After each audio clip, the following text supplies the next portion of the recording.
Bonjour les incarnés, je suis le devin chinois blanc, bienvenue dans l'unité énergétique de l'humanité. Étant donné que l'un des objectifs de cette chaîne est de vous transmettre ma connaissance du Yi Jing, il faut que je vous donne de nouveaux outils. Dans le Yi King, chacune des 64 énergies, hexagrammes énergie, c'est synonyme, est décrite par une dizaine d'études. Chacune de ces 10 études montre l'une des facettes de l'énergie. Étant donné que c'est impossible de définir une énergie, de la montrer, etc., on essaye de montrer ces facettes de lumière, sous différents angles. C'est ça les études, pour l'approcher. Par exemple, le dessin des 6 traits, yin et yang, est une photo montrant la dynamique énergétique de l'hexagramme. C'est vraiment sa photo. On va y revenir tout au long. Si vous percevez bien cette dynamique énergétique dans le dessin des 6 traits, tout le reste coule de source. C'est un point clé. C'est la carte d'identité, pas la carte d'identité, c'est plutôt le portrait énergétique de l'hexagramme. Voilà. Autre exemple, l'étude du jugement est une carte d'identité énergétique de l'hexagramme. J'y reviendrai. Aujourd'hui, je fais que nommer. On va en approfondir 2 aujourd'hui. Le dessin et l'idéogramme. Autre exemple, l'étude de la grande image montre le rôle, la fonction, la façon dont on se comporte, la façon d'être naturelle, son comportement dans la société, son action naturelle, son élan. Donc ça, c'est pour la grande image, ça parle de ça. Autre exemple, chaque hexagramme ayant un nom et un numéro, l'idéogramme étudie le nom et l'écriture de cet idéogramme dans son évolution et dans son histoire, etc. Bon, ainsi de suite. Donc je vous donnerai des exemples pour chacune des 10 études au fur et à mesure. Je ne peux pas vous donner 10 d'un coup, c'est trop lourd. Ok ? Aujourd'hui, j'ai choisi de vous parler de Victor Hugo, puisqu'il est un grand écrivain qu'on a tous étudié à l'école, depuis le début, depuis le primaire, collège, lycée, et voire études supérieures, au cours de notre scolarité. Donc, et j'ai choisi les Contemplations, parce qu'on les a tous lues, volontairement, involontairement, une poésie apprise par cœur dès le primaire ou au collège, etc. Depuis plusieurs générations, ok, depuis 5-6 générations. On a appris par cœur, on a tous appris par cœur une poésie de Hugo dans les Contemplations. Et voilà. Ok, on continue. Donc Victor Hugo, c'est l'homme, le grand écrivain du 19e siècle. C'est son siècle. Il a écrit notamment, on connaît des vers par cœur, je naissais, ce siècle avait 2 ans. Donc il naît en 1802. Il s'éteint en 1885 avec les funérailles nationales, etc. L'écrivain que je suis, a aussi retenu que Hugo a assisté Balzac dans ses derniers instants et qu'il lui a écrit et proclamé son éloge funèbre, ce qui n'est pas rien quand on s'intéresse à la littérature. Ok. Donc en 1818, le jeune Hugo a 16 ans et il écrit « Je veux être Chateaubriand ou rien ». Carrément, point d'exclamation. Ok. Donc là, je reprends la thématique que j'ai déjà abordée, un peu développée dans une des vidéos qui s'appelle « Comparaison, identification et projection ». Donc là, on assiste clairement, puisque Victor Hugo et Chateaubriand ont tous les deux vécu dans l'énergie 20 regardés.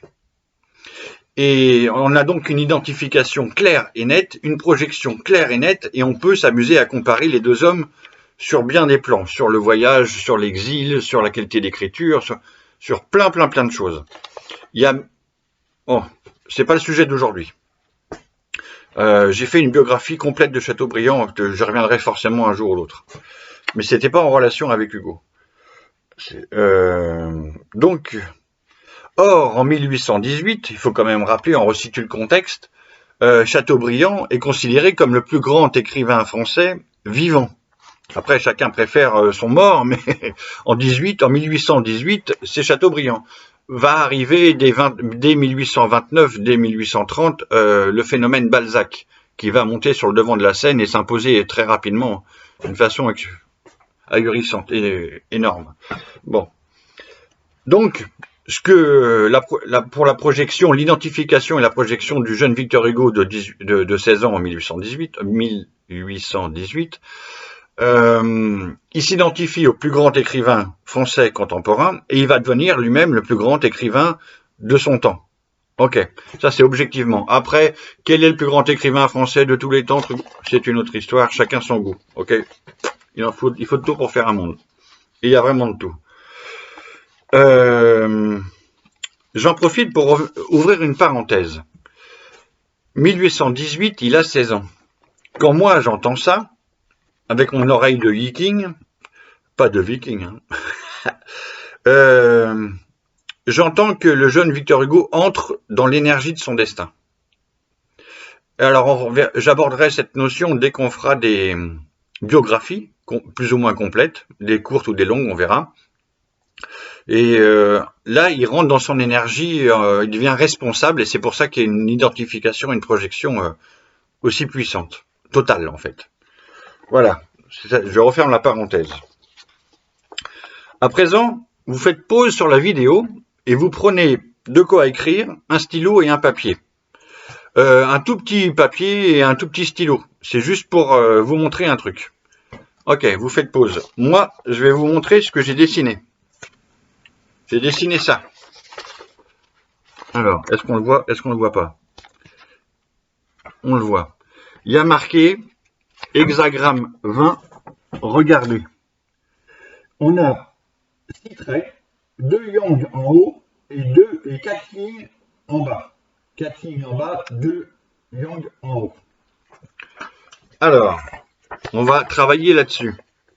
Ça, c'est le dessin des 6 traits de l'énergie 20 regardez, dans laquelle a vécu Hugo, dans laquelle a vécu, j'ai fait sur la liste, vous verrez, il y en a au moins 20 sur la liste, des contemporains aussi, ok. Quand Yann Arthus Bertrand, il se promène avec ses vues du ciel, il est dans ce dessin-là, par exemple, pour parler dans l'actualité, ok. Donc, je vous propose l'hexagramme 20, regardez, en bas, c'est l'élément de la Terre, les 3 traits yin. Il faudrait que vous le dessiniez. C'est pour ça que je vous ai demandé de prendre un stylo et un papier. C'est pour dessiner ce schéma-là. Une fois que vous l'avez imprimé, vous devez le voir et le sentir. Et vous posez juste le temps de ressentir quelque chose. Qu'est-ce que je vois? Qu'est-ce que c'est ce truc-là? Ok. Et donc en bas l'élément de la Terre et en haut l'élément du vent. Les deux yang du haut. Je voudrais que vous dessiniez donc ces 6 traits. Et qu'est-ce que c'est? Qu'est-ce que vous voyez? Alors, certes, on pourrait voir un pont, mais en fait, c'est un belvédère. L'image représente un lieu élevé depuis lequel on peut projeter son regard à 360 degrés. Alors, par exemple, moi je suis un ancien parisien, vous allez sur l'Arc de Triomphe, vous montez, d'un côté vous avez les Champs-Élysées jusqu'à la Concorde, voire Rivoli jusqu'à Bastille si on tourne un peu, si on est bien haut.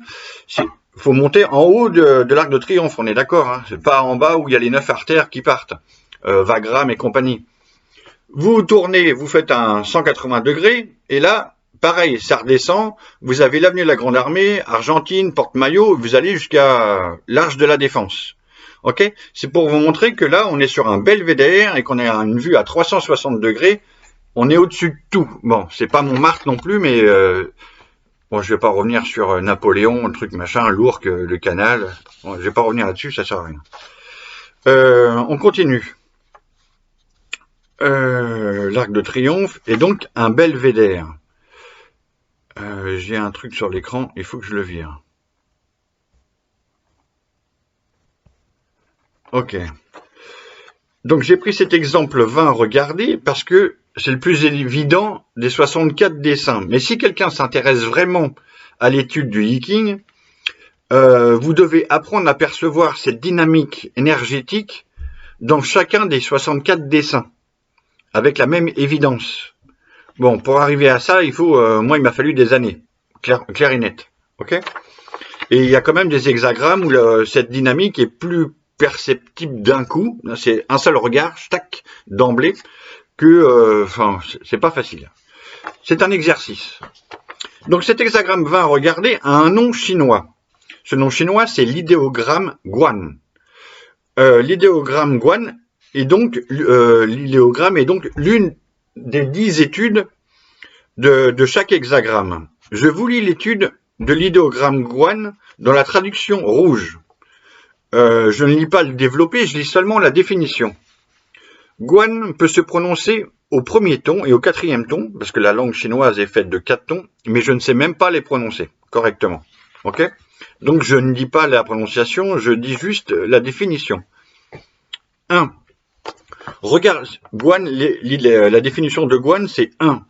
Au premier ton, regardez au loin, virgule, observez d'un lieu élevé. Moi, je pense directement Cézanne qui va à l'Estaque pour peindre la Sainte-Victoire en face. Bon. Contempler, examiner, en 2.